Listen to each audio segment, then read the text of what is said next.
Welcome to the EmpowerHer Wellness podcast. I'm Morgan, and I'm thrilled to be your host and wellness coach as we navigate the path to a healthier, more confident you. As the owner of Get Fit With Me, I bring years of experience in personal training, nutrition, and coaching to each episode. Join me as we explore practical tips and strategies for fitness, nutrition, mindset, and more, all tailored for busy women just like you. Let's empower your wellness journey and achieve lasting transformation together. Hello, everybody. Welcome back to an episode of the EmpowerHer Wellness podcast. I'm your host and coach, Morgan Ekovich. And as we get ready to enter 2026 here later this week, I wanted to end 2025 with an episode that was really going to hit home, that was going to allow you to feel confident, that was going to help you change your relationship with food as we move into the new year. And I've got a really big announcement that I have been so freaking excited to share. So today is like the official release of it. I've kind of teased it in a few other places.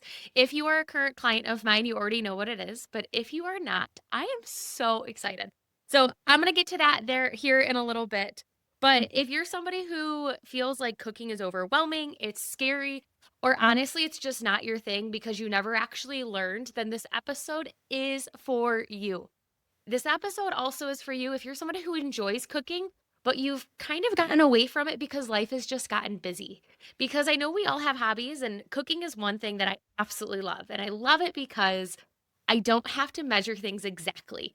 And baking and me, I love to bake. I think baking's fun. I think the outcome of baking is great.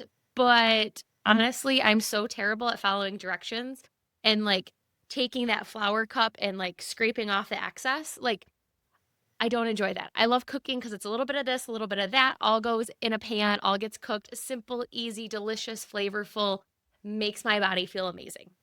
So we're going to be diving in on the power of cooking at home. And like I said, I've got a big announcement coming up. So make sure you tune in and stick with us here till the end. So let's get going. The benefits of cooking at home. And I've got some notes today because there is so many things that go into this that I will keep this episode as direct as possible. But this has become something I'm very passionate about. I have an 89-year-old client that I help cook for once a week, every other week, kind of just depends on what her life looks like. I have my nanny family where I cook for them and I cook their foods in bulk. A lot of the social media that you see is their kitchen or it's in my kitchen. So cooking and making sure that families and people have access to food and that it's easy to access is a huge passion of mine. And one of the things that I want to bring into the new year is taking that passion that I have and bringing into your household in a way that is doable for you and your family. So, some of the benefits to that cooking is honestly, we know what is in our food. So often when we go out to eat, you don't know exactly how much oil, butter, fat, dressing, the portion sizes. We can get really good at using our hands as a general guideline of what a portion size is. But there's so much extra happening when we are at a restaurant eating. So there's a lot of unknowns. Whereas when we cook at home, we know exactly what is going in it.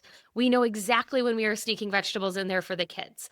We know exactly when we are adding some protein pasta in with that normal pasta for a husband because he is unwilling to try new things. Like, we know what is going in there. We also know what makes our body feel good.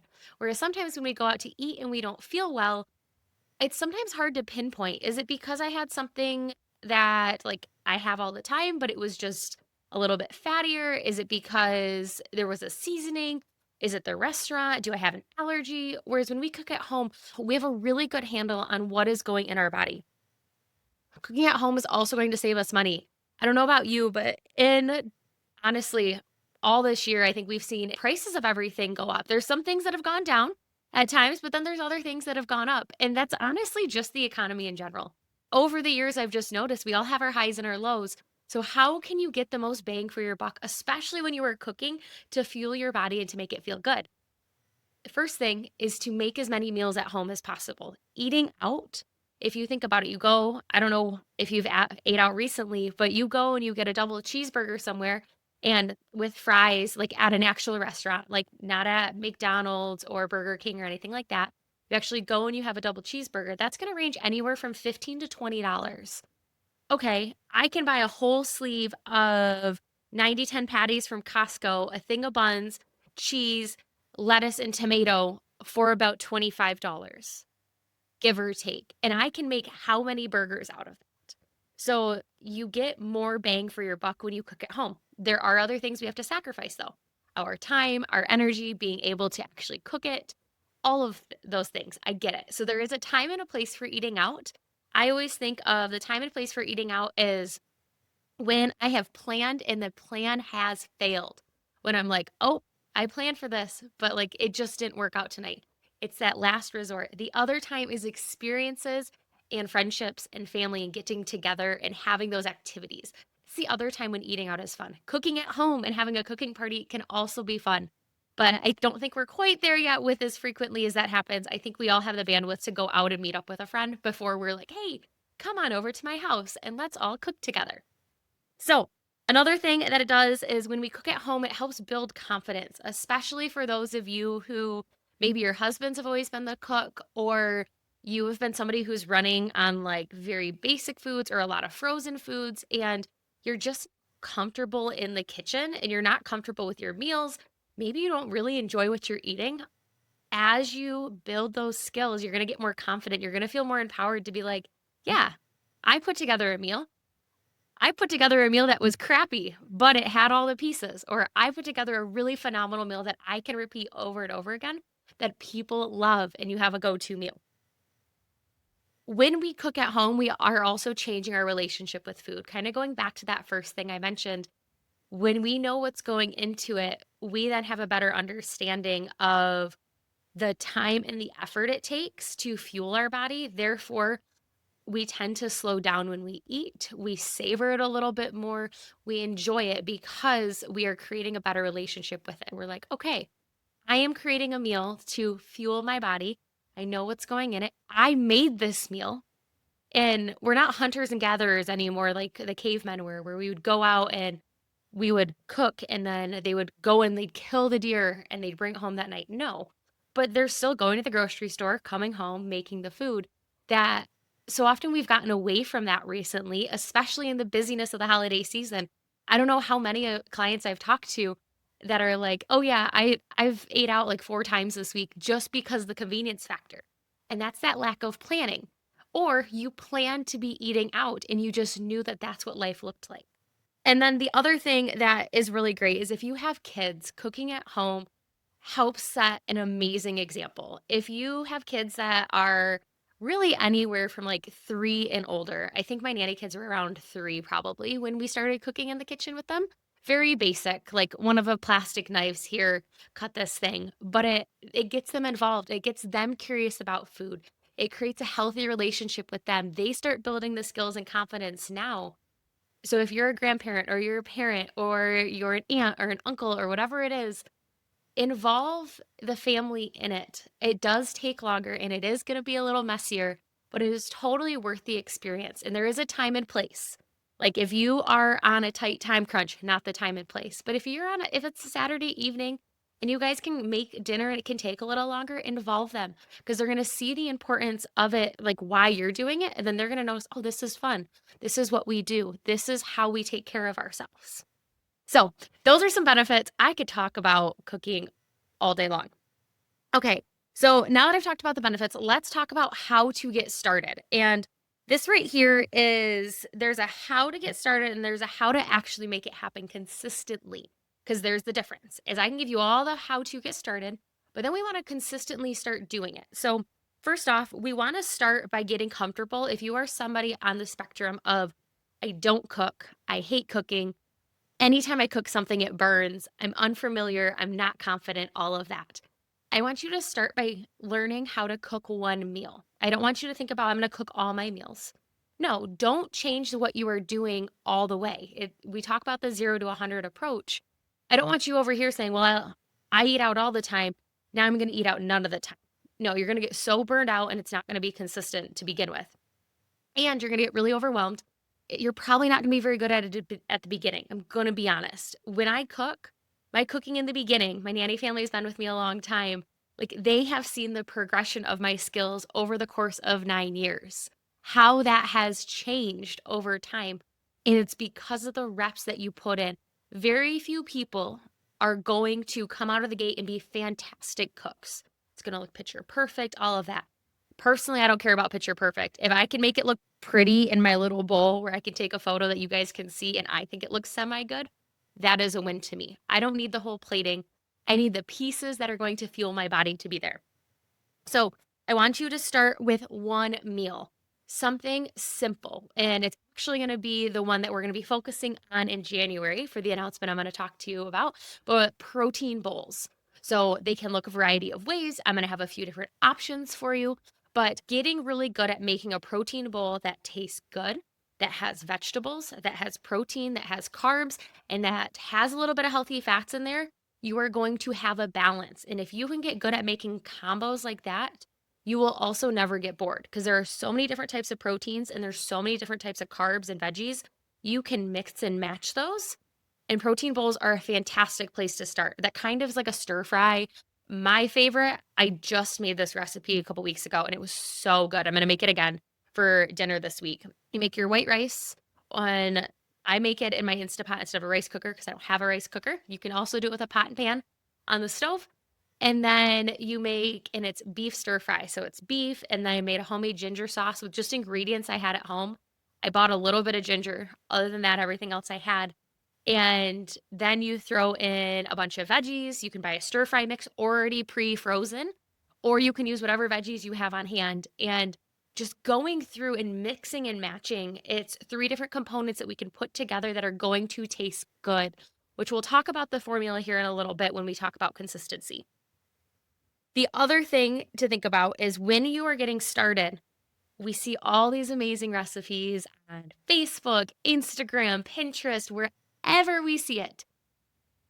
Try not to pick recipes with more than 5 to 7 ingredients. If you have more than 5 to 7 ingredients, that includes your spices, that is going to be way too overwhelming. Start with the basics: salt, pepper, olive oil, right there. Maybe some garlic powder. I love garlic powder. That's always on hand. I always have garlic powder, onion powder, and paprika at our house because I can feel like I can always mix and match those depending on what the food is that I'm trying to make.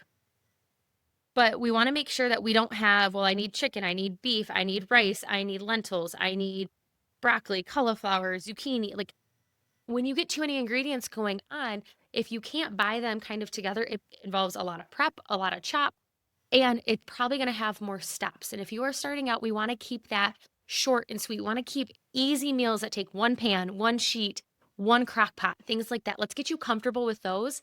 And then we slowly build up and we gain confidence. Then we can say, okay, I'm going to do this while this is going. Next one, forget perfection. You are going to, like I mentioned, you are going to have days where you think you're going to make the most amazing meal in the world and it's going to be average. The chicken's going to be burned. It's going to be a little dry, but it's still protein. Your veggies are maybe going to be a little underdone or a little overdone. It's okay. You are learning. Maybe it's a little too salty because you used a seasoning packet and you added salt. Seasoning packets typically come with salt in them. So there are things that you don't know, but you're going to learn along the way when you practice, when you try it out. When you find a recipe and it doesn't turn out how you want, but you really want it to, make notes on that recipe.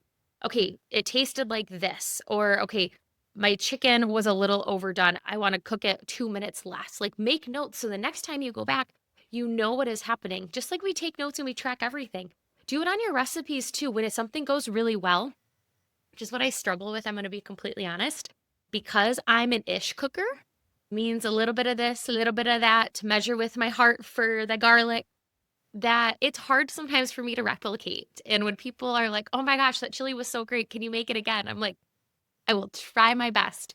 I do a really good job of, because it's been years of me cooking, of throwing a little bit of the things in and I know how to make it. Can I replicate it? No.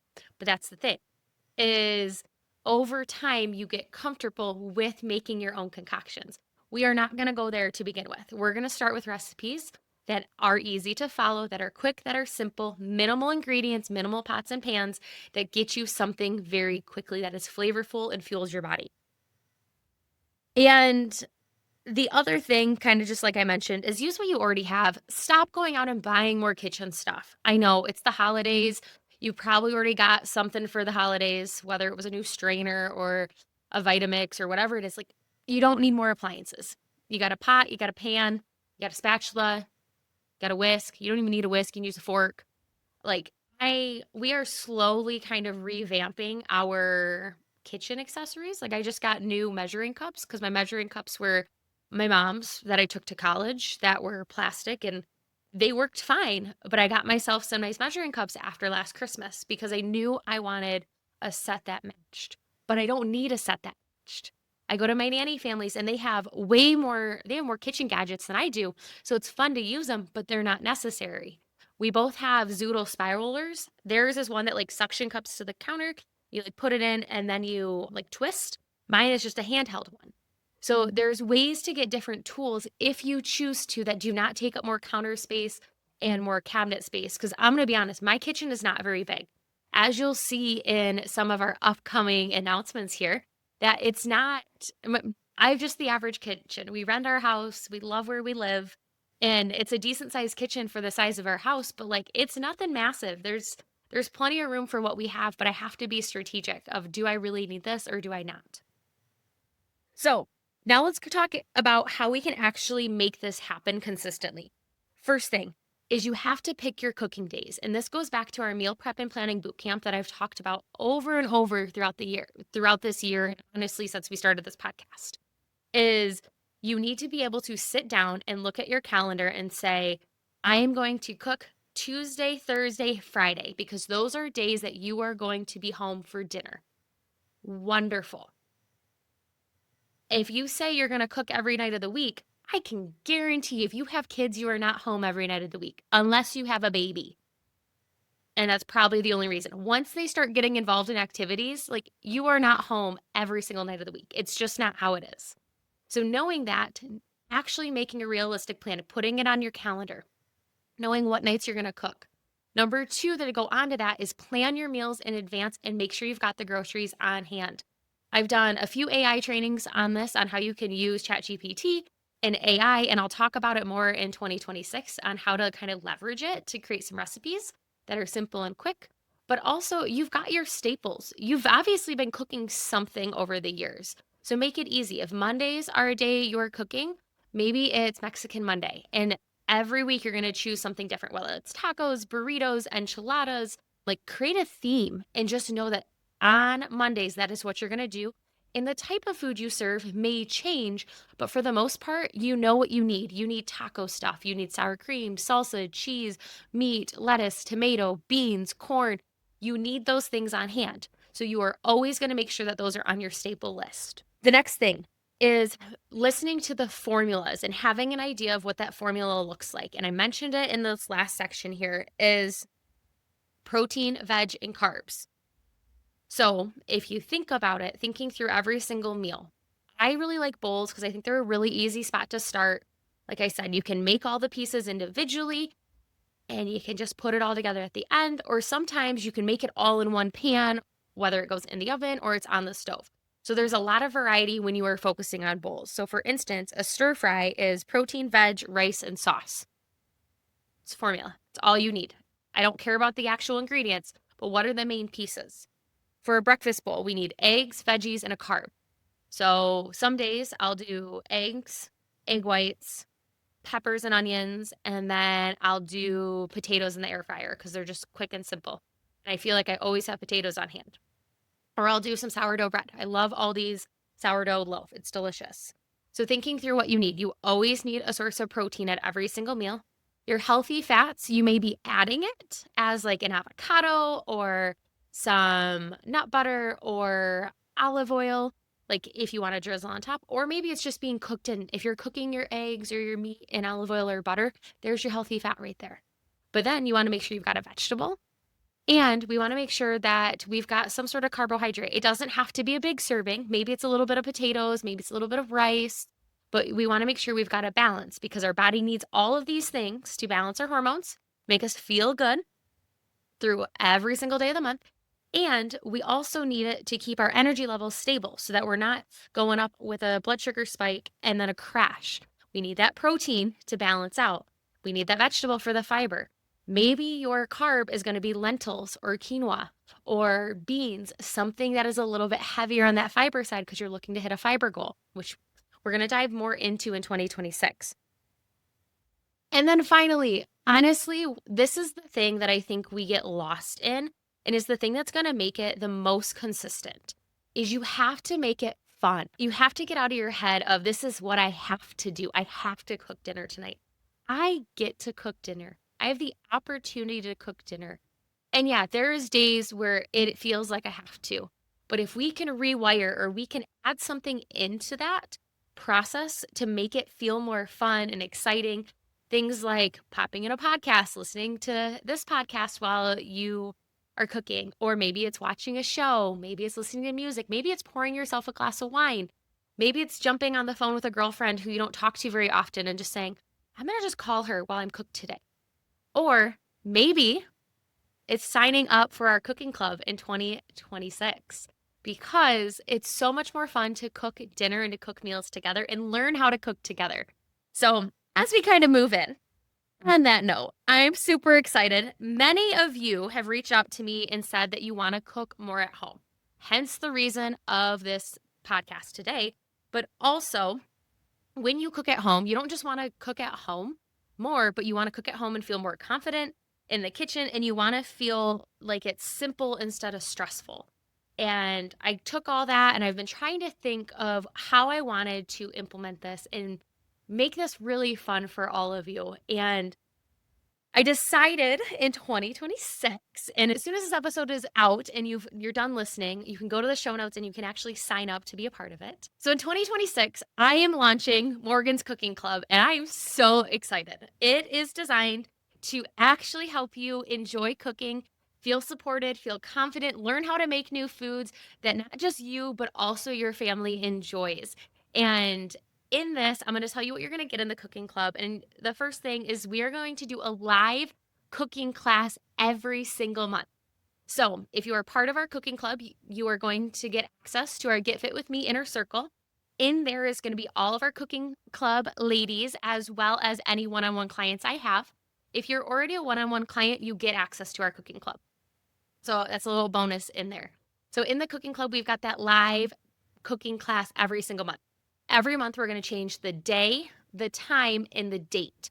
I didn't want to make it the 20th of every month at 5 p.m. because I know our schedules are crazy. So you may not be able to make it live, but I'm going to be in Zoom so you can jump in and do the cooking class. We are going to stream it live into the Facebook group where you can watch it an hour later, follow along, do the thing. And then after 30 days, it will be added to YouTube where there will be a playlist that you can go back and watch previous classes and learn how to cook different meals along the way. And we're going to do meals all the way from mini quiches to protein bowls to a high fiber bean dip to desserts to all of the things. And sometimes they're going to be at dinner time. Sometimes they're going to be at brunch. Sometimes they're going to be on the weekend. Sometimes they're going to be during the week. Like I said, each month it's going to change. You will have plenty of time in advance to know when that month's cooking class is. So you'll get the cooking class. You will get the library of all the previous cooking classes, which in the beginning, as we're launching, there's only going to be the ones that you're a part of. But if you're joining later down the road, you're going to have all the previous ones. You are also going to get a monthly recipe pack. So in there, you're going to have the one recipe that we're cooking, as well as 2 to 4 additional recipes. So I am going to try to make it nice and mixed where every month you get a breakfast, a lunch, a dinner, and a snack, and then maybe an extra bonus one. We'll see kind of what the month looks like. But the other thing is we're going to kind of pair them with seasonally. So if I'm having you cook something in January, I'm not going to cook something with watermelon because watermelon is not a seasonal thing in Michigan per se in January. So thinking through that, like our recipes are going to be a little bit seasonal. We're going to have a little warm and more comfort meals in the colder months, a little bit more light and airy meals in the summer months. In addition to that, with that recipe book, you're going to get mini nutrition tips, whether it's tools in the kitchen that I absolutely love, how to replace something if you're gluten-free or you have an allergy, all the way to just like little tips and tricks that I use along the way to make food super flavorful, but also things I want you to remember when it comes to making sure that you can replicate this meal time and time again. And then in addition, we are going to every once in a while be doing some cooking challenges, meaning I'm going to have you call your shot. You're going to say, hey, I'm going to cook X amount of meals this month or this week, whatever it looks like. And I want you to post pictures and we're going to share our meals. We're going to share our recipes. We're going to create this whole group of women who support each other, who are sharing recipes, and we're essentially creating this database. All of these tangibles will be inside our Get Fit With Me inner circle that you will have access to as long as you are part of our cooking club. And it's going to be called Morgan's Cooking Club. I was trying to think of something and I love the name of it because I want this to be a thing that in the evening, if you want to pour yourself a glass of wine and while we cook together, I want you to do that. If you want to in the morning have your coffee because we're making breakfast together, I want you to have a group of ladies, not just myself, that you can come to, but that we can laugh and talk and enjoy the cooking space together because it makes it so much more enjoyable when we know there's others there cooking with us. So, because this is a brand new thing, what I'm doing is for the first 20 people who sign up for the cooking club, you're going to get it at $17 a month and you will be grandfathered into that price for as long as you stay. So, what that looks like is if you continue to stay until, let's say, October, but then you decide to stop and you want to come back, you will lose that founding member price. So, once you are in at this price, as long as you continue to stay in, you will always have that price no matter what changes. And honestly, this cooking club is going to keep getting more and more things added to it.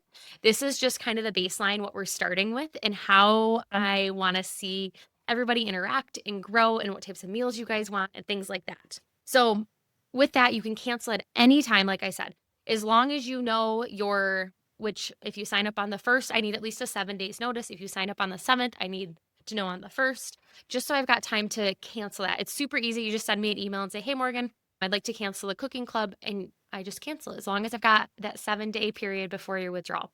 But you can sign up, you get the price. First 20 people get it for $17 a month. Super excited. All of those things. Like, you can't beat this. And we're going to have it so organized in the Facebook group that you're going to go there and you're going to be able to access all these things. You're going to have the shopping list of what you need, where you can even mark off and say, I already have this, I have this, I have this. And on that shopping list, you're not just going to have what food you need, but also what equipment you need so that you can make sure, like, okay, she said a colander. I don't have a colander, and I'll give you options because I know that we all don't have everything, but I will be using things that all of us should have in our kitchen. And if you don't, they will be the bare minimum basics that you can probably go to the Dollar Tree and get just so you have the bare minimum. So once those 20 spots are filled, the price will go up. So if you want in, jump in now, go to the show notes, go and grab that link, sign up. I'm so excited. Once you are in the Facebook group, that's where you'll see our first cooking class, as well as what you need, all of those things. So if you want to be part of the very first group of our cooking club at the lowest price ever, this is your moment to sign up now. I really would love to see as many of you in there. My goal is to get like 50 to 75 of you this year in there because it would be so fun. And as this grows, I will run more and more different things. In that group, I also do a lot of pop-up other stuff. So I cannot wait to cook with you, build your confidence, and help you create simple meals that support your health in 2026. Remember, go to the show notes to check out the details. Okay, so before we kind of wrap up today, now that I've shared my big announcement that like I just cannot get over, and I think everybody around me has heard me talk about it so much now that like I feel like I need little shirts that say Morgan's Cooking Club on it. With that, remember, I want you to feel confident in the kitchen. And as we do move into 2026, it is so easy for us to start saying, okay, I'm going to cook every day. I'm going to cook 5 days a week. Set up a realistic goal for you. First, acknowledge and know how many days do you eat out and how many days do you cook at home. Once you know that, and I'm not just talking dinners, I'm talking lunches, I'm talking breakfast. In a perfect world, we should not be eating out more than 3 times a week, and that includes breakfast, lunch, dinner. In my mind, if I've ate out 3 times a week for any of my meals, like my body just doesn't feel very good. But we don't start there. We do not start there. We slowly get there. So I want you to first acknowledge and write down, how many days are you eating out on average per week? What meals are those? Maybe you're somebody who just always eats breakfast out because you are too busy and you just cannot figure out how to get out the door while having a homemade breakfast. Totally understand. We are going to create meals that you can actually do and make in advance and have for those mornings. Because, yeah, I get it. Sometimes we can't make a full breakfast. And there's days where I can make eggs and stuff really fast, but sometimes I just don't have the time. So you need to acknowledge, what days are you eating out, what meals those look like, and then whatever that looks like, add one more to the cook at home side. Just one more meal. And let's slowly work your way up so that you are starting to build that routine of cooking at home. When we cook at home and we make a dinner, we're going to make enough so you have it for lunch the next day. If you are not a leftover person, it does make life a little bit more challenging, but it is still doable, I promise. So, I love cooking. I could sit here and talk about this forever. So, we are going to do another episode on cooking in January, and we're going to talk about some of the tools and equipment that I use in my kitchen that are like a non-negotiable.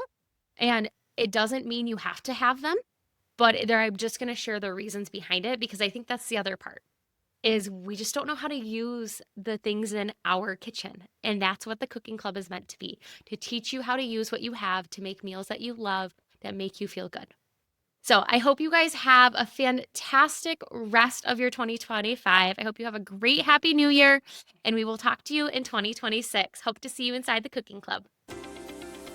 Thank you for tuning in to the Empower Her Wellness podcast.